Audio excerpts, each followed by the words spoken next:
Coming to you from the heart of the Motherlode, this is EDC's Week in Review, your February 28th edition. Thank you for tuning in. Looks like this week's weather is playing a bit of a roller coaster, starting off sunny and warm in the 70s, then dipping into a cooler, cloudier spell with some rain midweek, and finally bouncing back to sunnier skies by next Friday. Keep an umbrella handy for those sneaky showers on Sunday and Wednesday. Now on to our top stories. Elderly couple found deceased. On February 22nd, a shooting was reported at a Diamond Springs residence, prompting a swift response from the sheriff's office.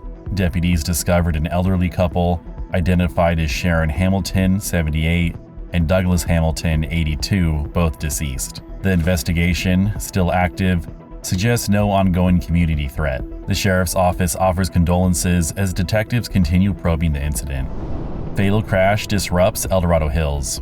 On February 20th, a devastating crash occurred when a semi-truck hauling an excavator veered across Green Valley Road near Francisco Drive, killing its 48-year-old driver from Weimar, according to CHP. The semi collided with oncoming traffic around 5:30 p.m., leaving 3 others with minor injuries. CHP is investigating the cause of the crash, where diesel fuel spilled from the truck and reached a nearby creek. Harvest Hauling LLC, the trucking company, is tasked with the cleanup as the community processes the loss.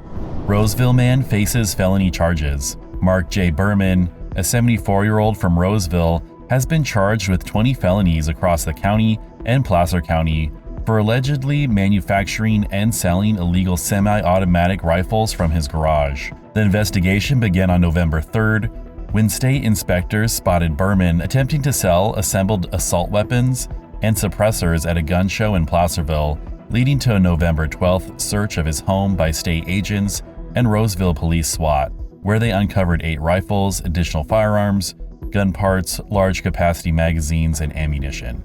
California Attorney General Rob Bonta emphasized the state's strict gun laws, pointing out that Berman lacked a federal license and failed to apply serial numbers. As of the latest update, Berman is not in custody as authorities continue their investigation. Cameron Park Fire Service annexation talks end.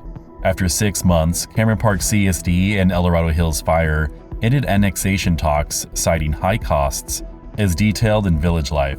Consultant Don Ashton estimated $6.39 million annually plus $1.5 million upfront, prompting the split. The decision shapes the county's fire service future. Interim GM Morris Johnson is now strengthening ties with CAL FIRE, a long-term partner. Both boards pledge ongoing mutual aid despite the outcome. Protests at McClintock's office overfed. On February 21st, Indivisible El Dorado Progressives, known for other protests like that of a berry farm, protested at Congressman Tom McClintock's El Dorado Hills office to oppose Trump and Musk's government cuts per Village Life. Organizer Joel Ellenwood shared worries of cuts to services like forests and veterans care. Staffer Matt Reed met with groups for 90 minutes, hearing fears about data privacy breaches. Protesters later wielded signs as drivers honked. Local alum aids NASA's Artemis. Chris Volek, an El Dorado High School alum, now works as a Boeing engineer on NASA's Artemis missions, contributing to flight controls for the Space Launch System, as shared in a press release from the county school district. Inspired by SpaceX's Falcon 9 launch during college at Cal Poly, he joined Boeing after graduating cum laude in 2022. Volek witnessed Artemis 1's launch and targets Artemis 2 in 2026. He advises students to embrace failure and stay curious. Main Street eatery changes. Cascada on Main Street in Placerville will close its doors on March 2nd to make way for a new taco bar concept, as announced in an interview with the Sacramento Business Journal. Owner Jason Anderson, who is retaining ownership through the transition, revealed plans to revamp the space into a fresh and fun dining experience, teasing the change on social media with hints of something new coming soon. This transformation follows other recent changes nearby, like Desi Pizza Bites, a restaurant franchise blending Indian-style pizzas like chicken tikka with traditional Italian options, taking over the former Round Table space. Desi Pizza Bites is aiming to open this March, and the taco bar's opening date is still TBD. Supervisors tackle budget and signs. On February 25th, the County Board of Supervisors met to review a $19.3 million mid-year budget and discuss sign ordinance updates. Sue Konecki reported a solid general fund balance despite a $1 million sales tax dip, with the board approving it 4-0. A workshop led by Tom Purcell heard public concerns, like Tim Costello's call to amortize 3 Highway 50 billboards and Diana Andrew Lay's push for flexible sign standards. The board directed staff to form an ad hoc committee on billboard relocation, align temporary sign limits to 60 days, and drop proposed Cameron Park rules on nighttime shutoffs and neon bans. And now for some news nuggets. Fraudsters posing as officials are targeting county residents with a telephone scam, claiming missed court appearances or warrants, and demanding fines, which the sheriff's office says they do not collect this way. Mosquito Road will close monthly starting March 8th from 7 a.m. to 12 p.m. for crane maintenance at the bridge replacement site, with detours via Rock Creek Road.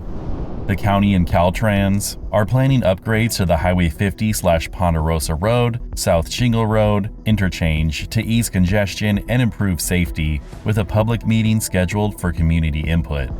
Snowline Health's Jazz and Juleps brunch on March 1st at 11 a.m. at Serrano Country Club will raise funds for hospice and grief support with live jazz and auctions. The American River Conservancy earned a national accreditation in its 35th year, reinforcing its efforts to protect over 30,000 county acres, including the El Dorado Ranch and Wakamatsu Farm. And on to our closing stories. Local high schooler earns 4 academy appointments. Cadet Major Brock Block of Placerville's Cadet Squadron 85 has secured appointments to West Point, Naval, Air Force, and Merchant Marine academies, plus a full Army ROTC scholarship, reflecting his standout Civil Air Patrol tenure since joining in 2022. A senior at Union Mine High School, he excels in football, baseball, and wrestling, earning a 2024 National Wrestling Coaches Association Scholar All-American nod, while leading the National Honor Society and Key Club. Block completed 2 associate's degrees at Sierra College by his junior year's end, balancing academics with farm work in Shingle Springs raising livestock. He aims to serve as a military officer in civil engineering or intelligence, deciding his path by April.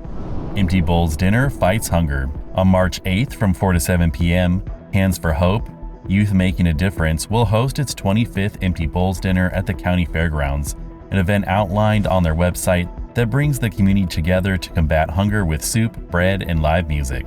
Organized by a youth committee of 16 middle and high school students, backed by adult mentors, attendees enjoy meals in keepsake handmade ceramic bowls donated by regional artists, while Coloma Celtic performs upbeat American Celtic folk tunes. Funds raised support hunger relief groups like Upper Room Dining Hall, Hands for Hope Emergency Food Pantry, and others, addressing food insecurity both locally and beyond.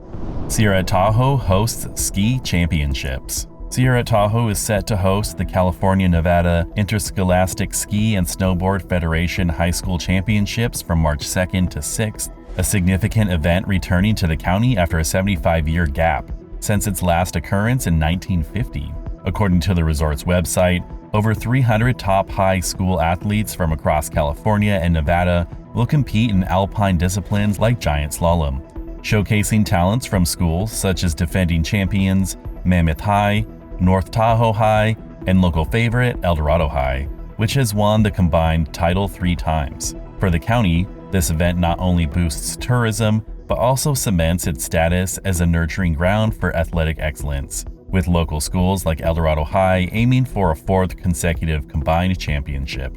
This has been EDC's Week in Review, your February 28th edition. Thank you for tuning in. And as always, if you enjoy our content, please like, subscribe, and share with a friend. And if you want to learn more about these stories, please see the show notes.